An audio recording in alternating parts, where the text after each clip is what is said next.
home probably own phones, but do you ever think about how it is made? Currently in China, many people are working in the Foxconn factory. These people manufacture most of your Apple products, but how are these people being treated? Well, we have heard many reports of people being forced to work overtime without the pay to match. People simply not getting paid enough to do their job, and several reports of suicide, as well as many other health and safety issues that have seemingly been ignored. In fact, the suicide rates in the Foxconn factory are so high, the factory is slowly becoming more commonly known as the suicide factory. With 70,000 people working there at one time, you would think this was an issue that needs immediate attention. But not only that, these people are forced to live together, with usually 8 people living in the same room, with one bathroom shared between 200 people. And to make it even worse, most of these people aren't even provided a mattress to sleep on. We have Lauren Hofflich in California to discuss these issues with the CEO of Apple, Tim Cook. Thank you, Bryar. Hello, I'm Lauren Hofflich in California with Tim Cook, the CEO of Apple. Thank you for coming, Mr. Cook. Hello, you're very welcome. Now, Mr. Cook, you've heard the rumors that conditions in the factory aren't very humane and there's infringement on human rights. We've been told that staff abuses the workers being overworked and underpaid, as well as many other things. What do you have to say about that? Oh yes, I've heard all those rumors. Carry on. But they're simply not true. When you walk into any of the factories, they've got restaurants, movie theatres, hospitals, and swimming pools. For a factory, it's pretty nice. Well, then what's driving 18 people to suicide each year? Look, depression and suicide are things that affect people worldwide. It's not just happening in this factory. So, in 2018, you made over $136 million. How do the workers get paid to make your products? On average, workers get paid 2,913 yuan to 3,809 yuan a month, which is equivalent to $650 to $850 a month. How much would you say Apple is doing to ensure a safe environment for your staff? No other company is doing as much as us to ensure fair and safe working conditions. What about the common suicides that occur? Those incidents were extremely unfortunate, but I'm sorry to say that those incidents are old news. Suicide is now an extremely rare occurrence at the factories, and besides, we now have means that prevent people from committing suicide. Such as? Bars on high windows, nets on the staircases, and so on. Well, we've also heard about the extremely high security rate in the factories. Let's talk about that. Sure. Workers must show their ID card and go through a face recognition system to get into the factory. Once you are in the building, you must wait in a line to go through a metal detector. Once you are on the 4th floor, you must swipe your ID card again and then go through another metal detector. Wow, so obviously high security. Why is it so high? This is simply to protect the workers and to ensure that it is nearly impossible for anyone to break in and steal things. Well, that wraps up this interview. Thank you for coming. You're very welcome. Thanks for that insight, Tim Cook. Apple released the iPad in April, and it has quickly defined the tablet computer market, selling more than 2 million units in the first 60 days, which just goes to show how hard these people work, as well as how fast and how much effort these people put into making these products. We're now going to talk to Jiang Shi, who works in one of these factories. Jiang Shi has been working at Foxconn, the largest Apple factory that manufactures Apple products, for about 2.5 years now. She says she is extremely ill due to exposure to dangerous and toxic chemicals in the factory. We now have an interview with her and Lauren on the ground in Shenzhen, China. Hello, Jiang Shi. Thank you for coming to this interview. Thank you so much for the opportunity to be here. I'm so grateful to show my coworkers and my point of view. So, obviously you guys work extremely hard at your job. You work very fast and make sure you do your job properly. Could you please tell us how many phones you make a day and how long you have to work to finish everything? Yes. We have about 200 people working at the assembly line, and on average, we would usually produce around 3,600 devices a day, depending on what device it is. So for example, the camera module for the iPad, in a day, we are to make 300,000, and if we do not make that amount, that is when we are forced to work overtime, unpaid, until we reach the required amount. Another thing that makes the job so hard is that although almost everything is handmade, we will usually have machines to assist us to speed up the process. But if your machine breaks, which happens very often, you must sit and wait for someone to come and repair it for you. But while you are waiting to get your machine fixed, everyone else in the assembly line is still going, so you have a major buildup of parts you need to add to.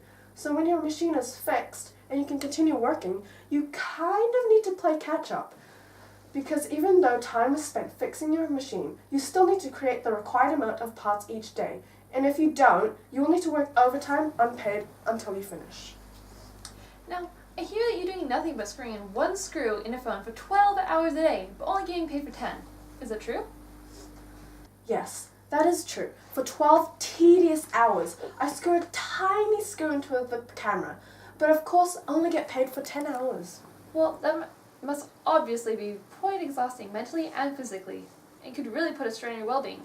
What does Foxconn do to ensure the mental health of the factory workers? Well, we do have a helpline you can call, but the lines are usually too busy, so you don't often get hold of the people at the call center.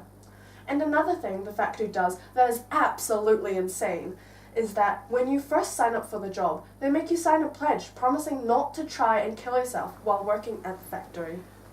So if the conditions are so bad at the factory, why not find a job somewhere else? I have no other choice but to work here because I don't have the qualifications to do any other jobs. This is the only job where you need no job experience and no qualifications. I work because I need to support my family. I come from a very poor village where we don't have much money, and all I want to do is to make enough money to make sure my family is happy and healthy. So are there any side effects to working at the factory, such as depression or migraines or just anything that affects your well-being? Well, I've been diagnosed with leukemia. So you think that leukemia is due to exposure to dangerous chemicals, but is that all you've been told? You don't know what toxic chemicals it was or how else it can affect you. Correct. I've been told I have leukemia because I've been exposed to a toxic chemical. That's it. We are not told what chemicals are used in the devices and how they can affect us, because if we knew, everybody would stop working here. Well, we can inform you that the dangerous chemicals you were exposed to are called benzene and N-hexane. Those two chemicals cause nerve damage and, of course, cancer. It has also been proven that Apple knowingly uses those over the safe limit of the chemicals in the production of devices, which is why many of the workers are suffering illnesses, such as yourself. We have also figured out that if Apple was to replace these chemicals with safer ones, it would only cost them an extra $1 per device. I honestly can't even believe it. This multi-billion-dollar company can't spend just a little money to keep their staff from getting these deadly illnesses. And what's worse is, they're aware of what they're doing, but they just don't care. Well, unfortunately, we've run out of time. It was nice to have you on the show. Thank you for coming. Thank you for having me and taking the time to listen to my side of the story. It was nice to be here. Thank you for that, Jiang Shi. Now, we've heard that although these conditions in these factories are simply inexcusable, CEO of Apple, Tim Cook, is not willing to do anything about it and is denying all of the accusations presented to him. Since 2009, 99 million people have worked in the Foxconn factory in China, which makes the fact that all of this is being ignored even more unbelievable. We now have the Health and Safety Minister of China, Cheng Lee, in the studio to discuss whether or not action should be taken to make the conditions in the Foxconn factory more safe. Hello, Cheng Lee. Thank you for allowing us to have this interview with you. Hello. Thank you for having me. So, of course, you've heard the major problems that are occurring in Foxconn factories in China. Are the things that Apple is doing even legal? Actually, no. Something that they're doing that is illegal is the amount these people get paid. Depending on certain districts, the minimum wage in China is 14 to 7 yuan per hour. Most of these factory workers get paid around 10 yuan per hour. Also, the factory workers are forced to work overtime illegally. It states in the labor law of the People's Republic of China that all employees across the country are not to work longer than 8 hours a day and 40 hours a week. Employees are permitted to work in overtime of an extra 18 hours a week, resulting in an extra 2.5 hours per day. This means, on average, these factory workers are forced to work in overtime of about 2 hours a day. So why isn't anyone doing anything to change if we know it's illegal? We simply don't have enough proof that these people are being underpaid and overworked. So what can we do to help these people? Unfortunately, nothing can be done, unless we have solid evidence of these things. But sadly, we don't, and so charges cannot be pressed against Apple. One thing that could potentially help would be raising awareness of this issue. But surely there's at least one good person out there in the world, someone who can do something to fix or at least help the situation. I can't help but agree, but it seems that Apple is too wrapped up in making money. So, hypothetically, if Apple agreed that this wasn't right and wanted to make changes to help workers, what could they do? Well, the solutions are things like improving dorms to have less people in each dorm, which can improve workers' health by giving them more space and privacy. Improving facilities, such as bathrooms, by making more of them, can also help workers, and changing the shower designs by adding doors to it to give more privacy for the workers when they shower, can also help the factory workers. We should also find a way to stop the managers from treating the workers so terribly and being so aggressive towards the workers, because currently they publicly scold workers who are too slow, and this humiliates them and lowers their self-esteem. We could also make jobs less repetitive and boring by letting workers rotate around different jobs to stop workers from doing the same thing for hours and hours. They could also, of course, increase pay, stop forcing these people to work overtime illegally, maybe add more breaks, and just give a bit more care and consideration for these workers' well-being. We are petitioning to have 5% of the price of Apple products go to workers that make Apple products. So, we all know making these changes would be easier said than done, but what are some ways Apple can enforce these changes? Enforcing these changes won't be easy, but are certainly very necessary. For example, if we were to improve living conditions for the workers, we could build more dorms, possibly off-campus. This will provide more space for the workers and would mean that they won't be sharing a room with 7 other people, and will also increase their privacy, since there will be less people per dorm. This will also decrease their stress levels too. Having more dorms on campus can also improve the workers' well-being. Working and living in the same environment and around the same people is something most people find to be a little overwhelming, so having living areas off campus should help with this issue. Well, I believe we're out of time. Thank you for coming, Mr. Lee. Thank you for having me. Back to you, Bryar. Thank you for that, Lauren.